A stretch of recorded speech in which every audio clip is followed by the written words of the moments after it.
સ્કૂલની કથા છે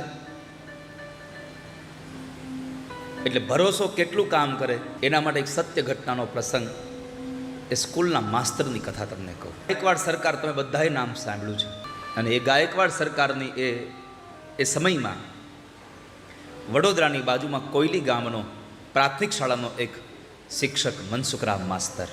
કેટલો ભરોસો ભગવાનમાં. દર પૂનમે ભગવાન રણછોડરાયની પૂનમ ભરવા જાવું ડાકોર, આવો જેનો એક વ્રત, એક નિયમ હતો, એક ટેક હતી.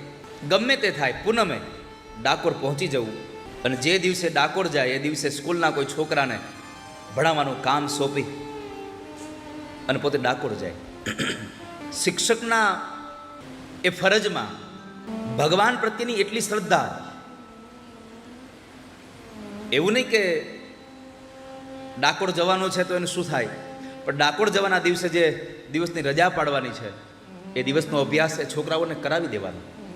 પુનિત મહારાજ, રામ ભગત પુનિત મહારાજનું આ લખેલું આખ્યાન છે. અને એ પુનિત મહારાજે એવું કીધું હતું કે મનસુખરામ માસ્તર પૂનમ ન હોય એવા દિવસોમાં કોઈ દી સ્કૂલમાં હાજર ન હોય એવું બને જ નહીં. નિત્ય એની હાજરી હોય, પણ જે સારા હોય ને એના વિરોધીઓ એક બેઠા હોય. તમે સારું કામ કરવા જાઓ ને એટલે તમારા વિરોધી હોય જ. ગામના જ લોકોએ, પ્રસંગ તો ખૂબ લાંબો છે,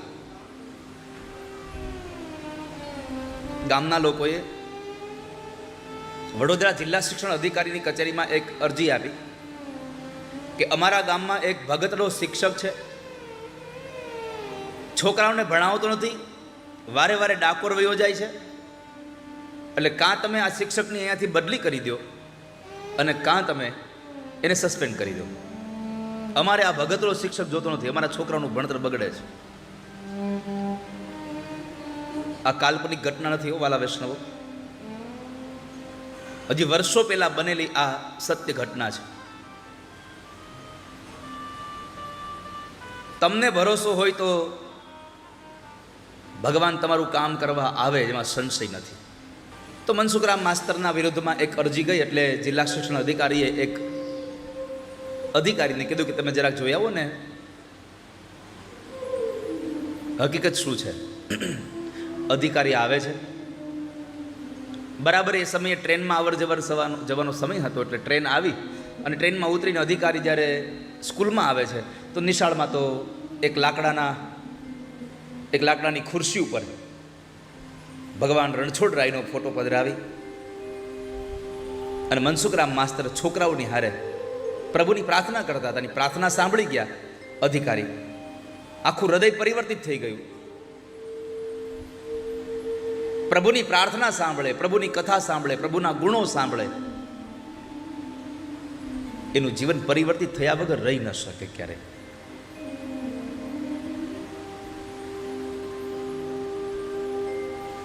પ્રભુની કથામાં તાકાત જ એટલી છે, કારણ કે આ કથાના માધ્યમથી માણસ પોતાની વાસ્તવિક જિંદગીને કેમ સુખી બનાવી એ આમાંથી શીખે છે. માસ્તરની પ્રાર્થના સાંભળી અને અધિકારીનું આખું હૃદય પરિવર્તિત થઈ ગયું. એમણે મનસુખરામ માસ્તરને જોયા, મનસુખરામ માસ્તરના એ બાળકોની સાથે વાતોચીતો કરી અને ખૂબ સારું લાગ્યું. તો એ મનસુખરામ માસ્તરની તપાસ માટે આવેલા અધિકારીએ એ સમયમાં 3 રૂપિયાનો પગાર વધારી અને પછી અધિકારી ગયા. 3 રૂપિયાનો પગાર વધાર્યો. ગામના લોકોને ખબર પડી કે આ આવેલા અધિકારીએ પગાર વધાર્યો તો ગામના લોકોએ નક્કી કર્યું કે આ તો નક્કી એના મામા માસીનો દીકરો હશે તો જ આવું થયું હોય. બીજી વખત અરજી લખી, અરજી એની જ, પણ નીચે નોંધમાં એવું લખ્યું કે ગયા વખતે જે અધિકારી આવ્યા હતા એને મોકલતા નહીં, એનો હગો છે, પગાર વધારીને જાય છે. બીજી વખત બીજા અધિકારીને મોકલ્યા તો બીજા અધિકારીની પણ એ જ દશા થઈ. ટ્રેનમાં આવ્યા એટલે એ સમયે બરાબર પ્રાર્થના ચાલતી હતી તો પ્રાર્થના સાંભળીને એનું હૃદય આખું પરિવર્તિત થઈ ગયું. તો પેલા અધિકારીએ 3 રૂપિયા વધાર્યો હતો, એણે 5 રૂપિયા વધાર્યો. ગામના લોકોને આમ મગજ કામ કરતા બંધ થઈ ગયા, હવે કહું શું. એમાં ગામની મીટિંગ થઈ. આમ ગામમાં હોય ને આવા ભગવાન શંકરના ઘરેણા હોય આવા ગણાય.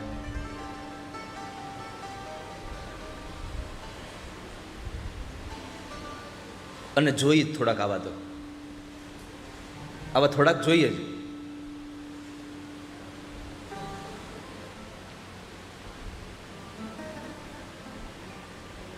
તો એ લોકોએ નક્કી કર્યું હવે શું કરવું.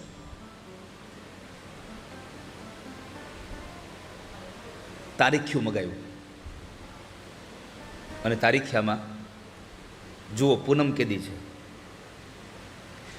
પૂનમ જે દિવસે આવે છે તે દિવસે રજા છે નહીં. જે દિવસે પૂનમ આવે છે ત્યારે કંઈ જાહેર રજા કે કોઈ બીજો દિવસ ના, સ્કૂલ ચાલુ છે. અને એમાં અરજી લખાણી, સ્પષ્ટપણે લખ્યું કે આ વખતે બીજા કોઈ અધિકારીને ન મોકલશો, જિલ્લા શિક્ષણ અધિકારી પોતે આવજો અને આ દિવસે આવજો, આ વારે આવજો, આ સમયે આવજો. આવું બધું લખાઈ ગયું. અરજી ગઈ. જિલ્લા શિક્ષણ અધિકારીએ ત્રીજી વાર અરજી વાંચી. આગળના બે અધિકારીને બોલાવ્યા અને પૂછ્યું કે તમે આ તપાસમાં ગયા હતા તો આવું હજી આ ત્રીજી વાર અરજી કેમ આવી? બે અધિકારીએ કીધું સાહેબ ખબર નહીં કે ગામના લોકોને શું વાંધો છે, બાકી અમે ગયા તો સ્કૂલમાં કશો જ વાંધો નથી, છોકરાઓ એટલું સારું ભણે છે. એટલે જિલ્લા શિક્ષણ અધિકારીએ નક્કી કર્યું કે હવે આ વખતે હું જઈશ, વાંધો નહીં લાવો. એને પણ ટ્રેનમાં જ આવવાનું હતું. ગામના લોકોએ એના સામૈયા કર્યા, લાડવા બનાવ્યા એને હાટું ઘીમાં લચપચતા. અને આ દુનિયાનો નિયમ છે, તમારી પાસે કંઈ કામ કઢાવવું હોય ને તો એ ચૂરમાના લાડવા ખવડાવે અને કામ પતી જાય પછી ખાટી છાશ ન આપે. સુરનર મુનિજન સબકી યહ રીતિ, સ્વાર્થ કારણ કરહી સબ પ્રીતિ. સ્વાર્થ હોય ત્યાં સુધી તમને પ્રેમ કરે, સ્વાર્થ પતી જાય એટલે પ્રેમ પૂરો થઈ ગયો.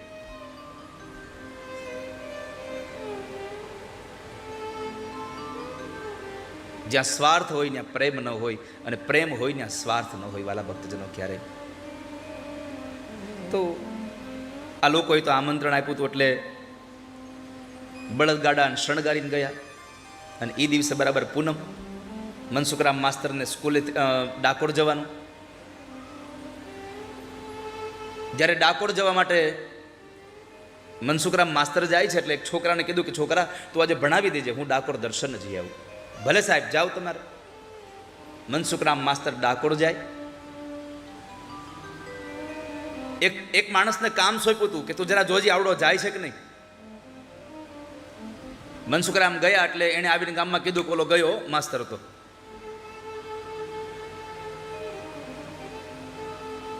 આ લોકો બધા બળદગાડાને લઈ અને રેલવે સ્ટેશન આવ્યા. રેલવે સ્ટેશન આવી અને સાહેબના સામૈયા કર્યા. ચાલો ચાલો સાહેબ. સાહેબને લઈ અને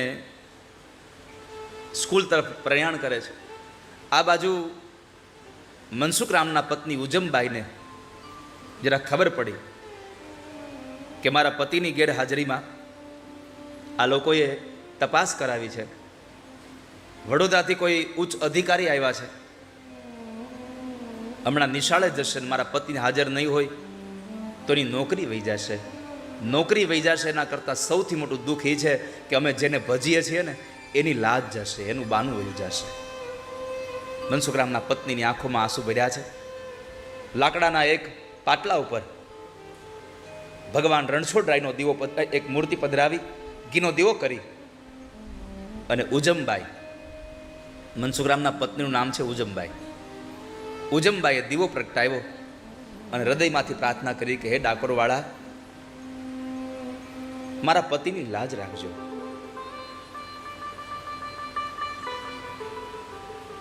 કોયલી ગામનો મનસુખરામ માસ્તર ડાકોર ભગવાનના દર્શન કરવા ગયા. જિલ્લા શિક્ષણ અધિકારી સ્કૂલમાં આવે છે, પણ ઘટના એ ઘટે છે કે જ્યારે સ્કૂલમાં આવે છે ત્યારે રોજના નિયમ પ્રમાણે પ્રાર્થના ચાલુ હતી. છોકરાઓ બેઠા હતા. એક ખુરશીમાં ભગવાન ડાકોરવાળાનો ફોટો અને બીજી ખુરશીમાં મનસુખરામ જેમ બેઠા હોય એ પ્રમાણે ઘટના એ ઘટી કે બધા આવ્યા તો આંખો ફાટી ગઈ. કેમ કે કોયલીવાળો મનસુખરામ ગયો ત્યાં ડાકોરમાં તો આ સ્કૂલમાં બેઠો મનસુખરામ કોણ? જ્યારે ઉજમબાઈએ પ્રાર્થના કરી કે મારા ધણીની લાજ રાખજે, ત્યારે ડાકોરવાળો મનસુખરામ બની અને કોયલીની પ્રાથમિક શાળામાં નોકરી કરવા આવ્યો છે. તમે કલ્પના કરો કે તમને ભગવાનમાં ભરોસો હોય, તમારી ભક્તિ જો સાચા હૃદયથી થઈ હોય તો ભગવાન શું ન કરે તમારા માટે. લોકોએ ઓલા માણસને ગોઈતો, કોને? જેણે કીધું હતું કે મનસુખરામ ગયો હમણાં ટ્રેનમાં, એને અહીંયા તું કહેતો તો ને આ મનસુખરામ ગયો છે ડાકોર, આ તો અહીંયા બેઠો છે. એ માણસે જવાબ આપ્યો કે મેં એને જતા જોયો છે, આવતા નથી જોયો. એ ગયો એ મને ખબર છે, કે આ માર્ગે આવ્યો એ મને ખબર નથી. ને વાલા ભક્તજનો, ભગવાનને આવવા માટે બીજા કોઈ માર્ગની જરૂર નથી. તમારી આંખમાંથી નીકળેલા આંસુના રસ્તા ઉપર મારો ઠાકોરજી તરત આવીને બિરાજમાન થશે. તમારી હૃદયના ભાવ સાથે તમે પ્રાર્થના કરી શકો, પ્રભુ આવીને બિરાજા છે. હવે તમે વિચારી શકો છો કે મનસુખરામ માસ્તર પ્રાર્થના કરાવતો હોય તોય લોકોના હૃદય બદલી જાય, તો આજે ડાકોરવાળો પોતાની પ્રાર્થના પોતે કરાવે છે, પોતે ભગવાન પ્રાર્થના કરાવે છે. પરમાત્મા પ્રાર્થના કરાવે, બાળકો પ્રાર્થના ગાય છે. બધા જ અધિકારીઓ સાથે ઊભા રહ્યા. ગામના લોકોને કીધું ચૂપો, કોઈ કશું બોલશો નહીં. કેમ? તો કહે છે પ્રાર્થનાનું શાંત સરોવર છે, એમાં આપણા શબ્દના કાકરા મારી અને તરંગો પેદા ન કરવા જોઈએ. તમને બધાને પણ પ્રાર્થના કરું છું, જ્યાં પણ સત્સંગ કથામાં જાઓ ને ત્યાં તમારી વાતોના કાંકરાઓ મારી અને કથાના આ શાંત વાતાવરણમાં, આ શાંત સરોવરમાં તરંગો પેદા ન કરશો. બંને તેટલી શાંતિ રાખજો.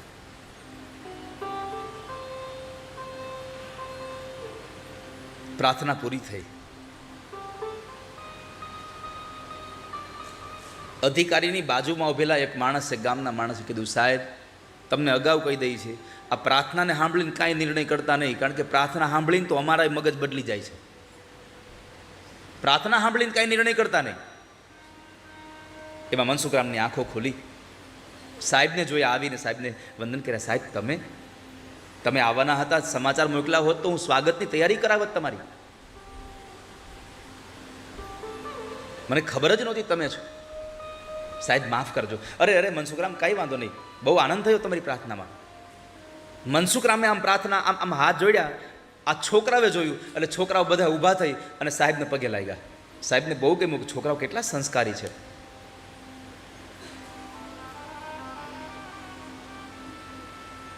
બાજુવાળા ભાઈએ કીધું, સાહેબ છોકરાઓની પરીક્ષા લ્યો, તમને ખબર પડશે મનસુખરામ હું ભણાવે છે. ગામના લોકોને સંતોષ આપવા માટે અધિકારીએ પરીક્ષા લીધી, છોકરાઓને પૂછ્યા પ્રશ્નો. પણ પુનિત મહારાજ એમ લખે છે કે જે દિવસે અધિકારીએ પ્રશ્નો કર્યા તે દિવસે અધિકારી નાપાસ થયા અને છોકરા પાસ થઈ ગયા. આવું બહુ ઓછું બને, માસ્તર નાપાસ થાય ને શિક્ષકો પાસ, છોકરાઓ પાસ થઈ જાય. આજે એવી ઘટના ઘટી કે છોકરાઓ પાસ થઈ ગયા અને જિલ્લા શિક્ષણ અધિકારી નાપાસ થયા. જે પ્રશ્ન પૂછે સીધો જવાબ, જે પ્રશ્ન પૂછે એનો સીધો જવાબ. એટલે એક માણસે કીધું, સાહેબ આવા હાવ હેલા પ્રશ્નો ન પૂછો, કંઈક અઘરું પૂછો, કારણ કે અમારો માસ્તર છે ને તૈયાર બહુ છે, એને પોપટ પઢાવીને જ રાખ્યા હોય. કંઈક અઘરું પૂછો એને. ગામના લોકો માટે થઈ અને પોતાની પણ હવે આબરૂ જતી હતી. એટલે એણે પ્રશ્ન કર્યો કે છોકરાઓ,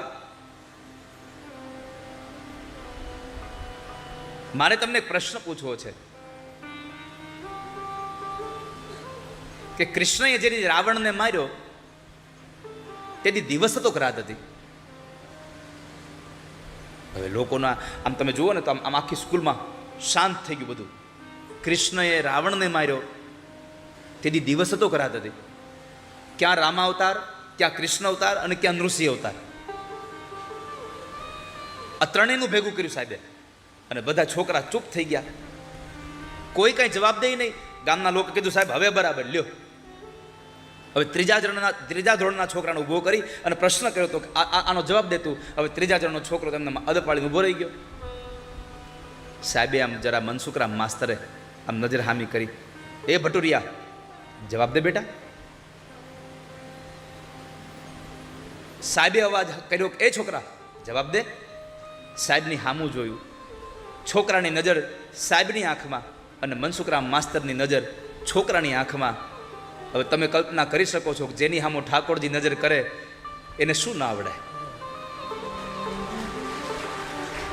જેની સામે સ્વયં ભગવાન નજર કરે છે, એ ત્રીજા ધરણના છોકરાની સામે ભગવાનના રૂપમાં, એ મનસુખરામના રૂપમાં ભગવાન હતા. ભગવાને જોયું, છોકરા જવાબ દે. અને ત્રીજા ધોરણનો છોકરો 7મા ધોરણના પ્રશ્નનો જવાબ આવે, સાહેબ તમે ભાન ભૂલ્યા છો, તમે અમને અવળો પ્રશ્ન કર્યો છે. કૃષ્ણએ રાવણને માર્યો તેથી દિવસ હતો કે રાત? આ પ્રશ્ન ઊંધો છે સાહેબ. કૃષ્ણએ કંસને માર્યો, રામે રાવણ કુળનો કર્યો વિનાશ. આ શબ્દો જ્યારે સાંભળ્યા ને ત્યારે જિલ્લા શિક્ષણ અધિકારીને પોતાના પગ નીચેથી જમીન વહી ગઈ. હું શું સાંભળું છું? ત્રીજા ધોરણનો છોકરો 7મા ધોરણનો જવાબ આપે છે. ગામના લોકોને કીધું કે તમે શું ધાર્યું છે? આવો માસ્તર તમને ક્યાં મળશે? પેલા અધિકારીએ 3 રૂપિયા પગાર વધાર્યો, બીજા અધિકારીએ 5 વધાર્યો. આ તો જિલ્લા શિક્ષણ અધિકારી પોતે હતા. મનસુખરામ માસ્તરની ઉપર રાજી થઈ અને 15 રૂપિયાનો પગાર વધાર્યો. લ્યો મનસુખરામ 15નો પગાર વધારી દઉં છું. કથા અહીંયા પૂરી નથી થતી, હવે કથા જામશે. સાચો પ્રસંગ તો હવે જામે છે. સાહેબને જમવા લઈ ગયા, લાડવાનું આપ્યા. કેમ, આપણું કામ ક્યાં થયું છે? લાડવાનો પીરસ્યા. અને પછી સાંજે 4 વાગે ટ્રેન જ્યારે જાય, એ ટ્રેનમાં સાહેબને જવાનું હતું, આખું ગામ એને મૂકવા જાય છે. અને ઘટના એ ઘટી કે સાહેબને મૂકવા માટે આવેલા ગામના લોકો રેલવે સ્ટેશનમાં ઊભા છે કોઈની ગામમાં, અને સાહેબની ટ્રેન આવીને સાહેબ જે ડબ્બામાં ચડવા ગયા એમાંથી મનસુખરામ ઉતર્યા. જે મૂળ મનસુખરામ ડાકોર ગયો હતો એમાં ઉતરે છે. મનસુખરામને સાહેબને હામું થવું, અને મનસુખરામને ખબર પડી કે ઓહો, આ તો મારી નોકરી ગઈ. પણ નોકરી ગઈ એના કરતા સાહેબે કીધું કે મનસુખરામ તમે ડબ્બામાં કઈ ગોઠવાઈ ગયા? નીચે ઉતર્યા અને બંને જણા વાતો કરે છે. સાહેબ માફ કરજો, મને ખબર નથી તમે આજ આવવાના હતા. હું ડાકોર ગયો હતો, આજ પૂનમ હતી ને તો પૂનમ ભરવા ગયો હતો. સાહેબને જરા મિજાજ ગયો કે અમારી મજાક કરે છે, મારી હારે જૂઠું બોલે છે. મનસુખરામ મારી મજાક ન ઉડાવશો. સાહેબ હું કાંઈ મજાક નથી ઉડાવતો. આજે પૂનમ હતી એટલે મારે પૂનમે ડાકોર જવાનો મારો નિયમ હતો, એટલે હું આજે ડાકોર પૂનમ ભરવા માટે ગયો હતો. મનસુખરામ તમે આવું જૂઠું કેમ બોલો છો? સાહેબ હું શું જૂઠું બોલ્યો? તો કે તમે તો સ્કૂલમાં મારી હારે હતા અને તમે અત્યારે એમ કહો છો હું ડાકોર ગયો હતો. મનસુખરામના કાન છે એમ કે સાહેબ હું સ્કૂલમાં? હા મનસુખરામ તમે સ્કૂલમાં હતા, તમારી હારે આપણે બેઠા, તમારી પ્રાર્થના સાંભળી, બપોરે હારે જમ્યા, તમારો 15 રૂપિયાનો પગાર વધાર્યો, તમારી બઢતીની મેં નોંધ કરી દીધી, અને તમે એમ કહો છો હું ડાકોર ગયો હતો? હૃદય ગદગદિત થઈ ગયું, આંખમાં આંસુ ભરાઈ ગયા. સાહેબ હું હતો? હા તમે જ હતા. અને તમને મારા પર ભરોસો ન હોય તો તમારા ગામના લોકોને પૂછી લો. મનસુખરામ માસ્તર ગામના લોકોને પૂછે છે, સાહેબ ભાઈ સ્કૂલમાં હું હતો? હા મનસુખરામ તમે જ હતા, તમારી પ્રાર્થના અમે બધાએ સાંભળી, આપણે બધા હારે જમ્યા. આંખમાંથી દર્દ અશ્રુની ધારા મનસુખરામ માસ્તરને નીકળી ગઈ. સાહેબ પાસે આવી કીધું, સાહેબ માફ કરજો, જો કોઈલી ગામની પ્રાથમિક શાળામાં મનસુખરામ પ્રાર્થના કરાવતો હતો અને મનસુખરામની હારે તમે જમ્યા તો એ આ મનસુખરામ નહોતો, એ ડાકોર વાળો આવીને મારી નોકરી કરી ગયો છે. હું નહોતો. એ